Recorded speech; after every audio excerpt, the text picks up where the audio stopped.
স্থূল কাজ হয়েছে, ন্যাক্কারজনক কাজ, কিন্তু এই কাণ্ডটি ঘটেছিল। ফলে এইসব কাণ্ড কারখানা তামাশা দেখে তিনি ঘোষণা দিয়ে তার এই অভিপ্রায় অ্যাবান্ডন করেন, তিনি রাজনৈতিক দল করবেন না সেরকম ঘোষণা দিয়েছিলেন। তো আজকে এত বছর পরে যখন আপনার এনসিপির যিনি আহ্বায়ক, সাবেক মাননীয় উপদেষ্টা নাহিদ মহোদয়, তিনি যখন তার কাছ থেকে দোয়া নিতে গেলেন, তিনি দোয়া করে দিলেন নূর হুদা মহোদয়ের সঙ্গে। তাকে বাড়ি থেকে ড্রাগন করে ইনফর্মাল ড্রেসে বাইরে এনে গায়ে পচা ডিম মারা, তারপর জুতোর বাড়ি মারা গন্ডদেশে, এবং গলায় জুতোর মালা ঝুরিয়ে দেয়া, এটা রীতিমতো ইনসেইন।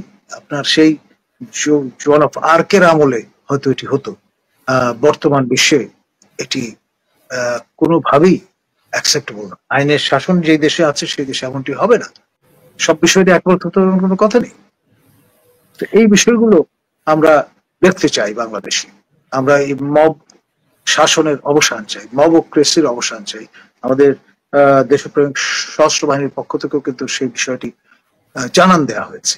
যেটা দস্তুর বা রীতি, সেটি হচ্ছে যিনি সরকার প্রধান থাকবেন তার সঙ্গে প্রধান নির্বাচন কমিশনার দূরত্ব বজায় রাখবেন, আপনার কোনো সংযোগ রাখবেন না, এবং আপনার দেখা সাক্ষাৎ তো দূরের কথা। খেয়াল করেন, আমাদের দুই নারী প্রধানমন্ত্রী ছিলেন পরপর, আমাদের মাননীয় সাবেক প্রধানমন্ত্রী বেগম খালেদা জিয়া এবং মাননীয় সাবেক প্রধানমন্ত্রী শেখ হাসিনা। তারা তাদের দীর্ঘ শাসন আমলে কখনোই তাদের সময় নিয়োজিত প্রধান নির্বাচন কমিশনার বা অন্য কোনো কমিশনারের সঙ্গে বৈঠক করেননি প্রকাশ্যে, আমার জানা মতে। আপনার কি পিএমওতে, প্রাইম মিনিস্টার্স অফিসে, কিংবা তার প্রেসিডেন্সি। এখন বরাবরই আমরা দেখে অভ্যস্ত যে প্রধান নির্বাচন কমিশনার বৃন্দ বা তাদের সঙ্গে নিয়োজিত টিম মেম্বার যারা অ্যাজ ইলেকশন কমিশনার বা সচিব, তাদের নিয়ে বঙ্গভবনে গিয়েছেন আপনার মহামান্য রাষ্ট্রপতির সঙ্গে, কারণ মহামান্য রাষ্ট্রপতি তাদের নিয়োগ দিয়েছেন, দায়বদ্ধতা তাদের সেখানটায়। কিন্তু আমরা সিভিল সোসাইটির পক্ষ থেকে দীর্ঘদিন ধরে আপনার উচ্চ কণ্ঠ ছিলাম যে নির্বাচন কমিশনকে অবশ্যই প্রধানমন্ত্রীর সচিবালয় থেকে বিযুক্ত করতে হবে। প্রধানমন্ত্রীর সচিবালয়ের সঙ্গে সংযোগ থাকলে আপনার নানান রকমের ডিকটাম আসতে পারে এবং পক্ষপাতিত্ব হবে অবধারিত। সেই বিষয়টি মাথায় রেখে আমাদের এই আবদার ছিল, এবং শেষ অবধি সেটি শুধুমাত্র আর্থিক সংশ্লেষ ছাড়া আর কোন সংশ্লেষ কিন্তু সরকারের সঙ্গে ছিল না। আপনার নির্বাচন দিবসে নির্বাচন কমিশনের যা যা প্রয়োজন সেই ব্যাপারে জনবল দিয়ে, রিসোর্স এবং অন্যান্য লজিস্টিক্স উপকরণের প্রয়োজনে অন ডেপুটেশন অনেকেই নির্বাচন কমিশনার হয়ে কাজ করবেন, এবং নির্বাচন অগ্রাধিকারমূলক একটি বিষয়, এবং এটি সংবিধানে পরিষ্কার বলা আছে কি করা যাবে কি করা যাবে না। সুতরাং এই যে খারাপ নজিরটি তৈরি হলো, এটি কিন্তু নানান স্পেকুলেশনের জন্ম দেবে। ভবিষ্যতে যদি ইলেকশন ইঞ্জিনিয়ারিং এর ইস্যু ফোরফ্রন্টে চলে আসে, তখন কিন্তু এটাকে সাইটেশন হিসেবে ব্যবহার করা হবে। আর আপনার যে একান্ত বৈঠক, এটি কাম্য নয়। কারণ হচ্ছে এটি একজন সাংবিধানিক পদে নিয়োজিত ব্যক্তি এবং আরেকজন সরকার প্রধান, এবং এমন একটি সেন্সিটিভ সময় যখন ইতিমধ্যে এনসিপির সঙ্গে তার গড়ছড়া, তার সেই বহু যুগ আগে প্রবন্ধ যেটি উপস্থাপন করেছিলেন আপনার আমার স্বপ্নের রাজনৈতিক দল, এবং তার ফলশ্রুতিতে তিনি হলমার্কসে যে আপনার বাক্স সংস্থাপন করেছিলেন, যাতে মনুষ্য বিষটা ঢুকিয়ে দিয়েছিল যারা বিষয়টা ভালো চোখে দেখেনি। তারা খুব স্থূল কাজ হয়েছে, ন্যাক্কারজনক কাজ, কিন্তু কাণ্ডটি ঘটেছিল। ফলে এইসব কাণ্ড কারখানা তামাশা দেখে তিনি ঘোষণা দিয়ে তার এই অভিপ্রায় অ্যাবান্ডন করেন, তিনি রাজনৈতিক দল করবেন না সেরকম ঘোষণা দিয়েছিলেন।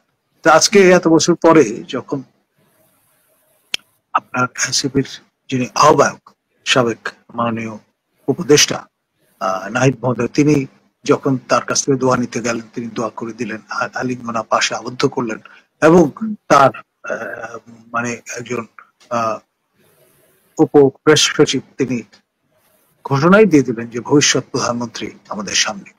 তো এই যে পক্ষপাত দুষ্ট কমেন্টস এবং আপনার যেই ফটো সেশন, সেগুলো এক ধরনের বার্তা প্রদান করেছে, এবং পরবর্তীতে যখন জুন ফ্রেমওয়ার্কে নিয়ে গেলেন নির্বাচনটা, তখন তার মনে হয়েছে যে এরা যেহেতু নবগঠিত দল, তাদের একটু সময় দরকার, ব্রিদিং স্পেস দরকার, মানে এক ধরনের অ্যাফার্মেটিভ অ্যাকশন ধর্মী আশকারা, আশ্রয় এবং প্রশ্রয়, যেটি আসলেই অনেককে বিব্রত করেছে।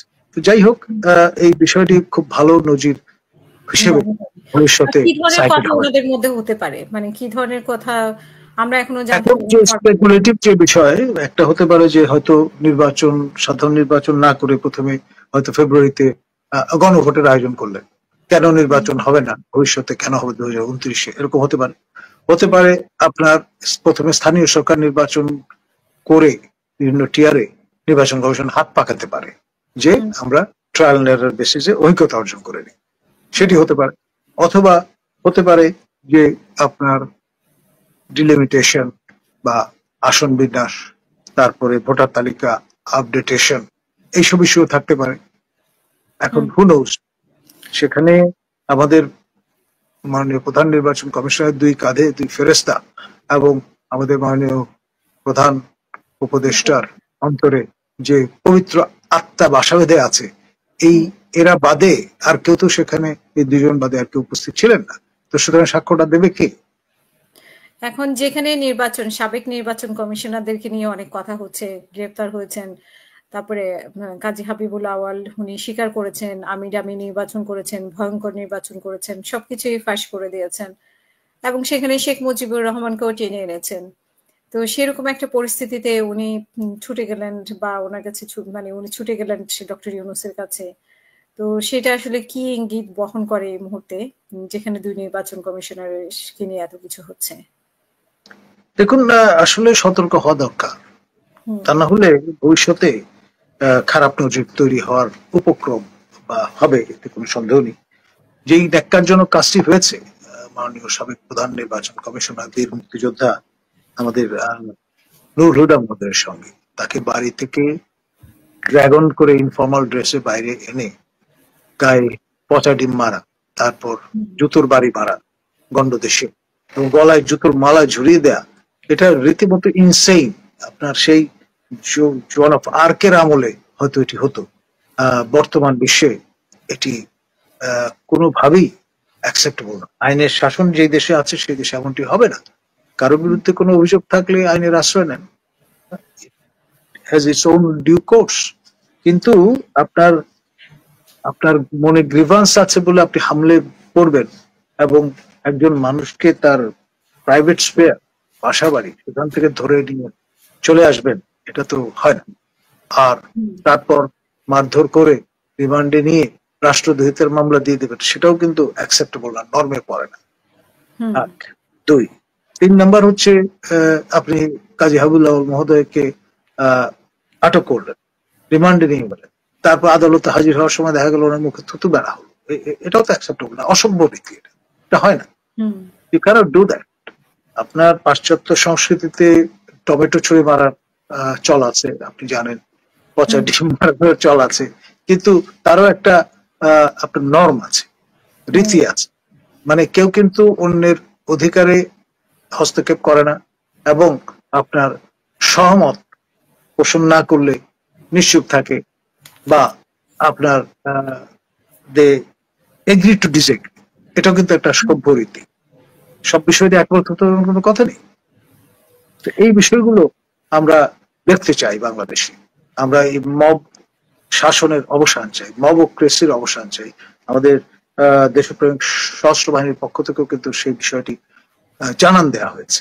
আমাদের সম্মানীয় আপনার প্রবাসে বসবাসকারী মেইন স্ট্রিম রাজনৈতিক দল বাংলাদেশ জাতীয় দলের যিনি নির্বাহী প্রধান আপনার তারেক জিয়া মহোদয়, তিনিও কিন্তু এই মবের ব্যাপারে শক্ত কথা উচ্চারণ করেন।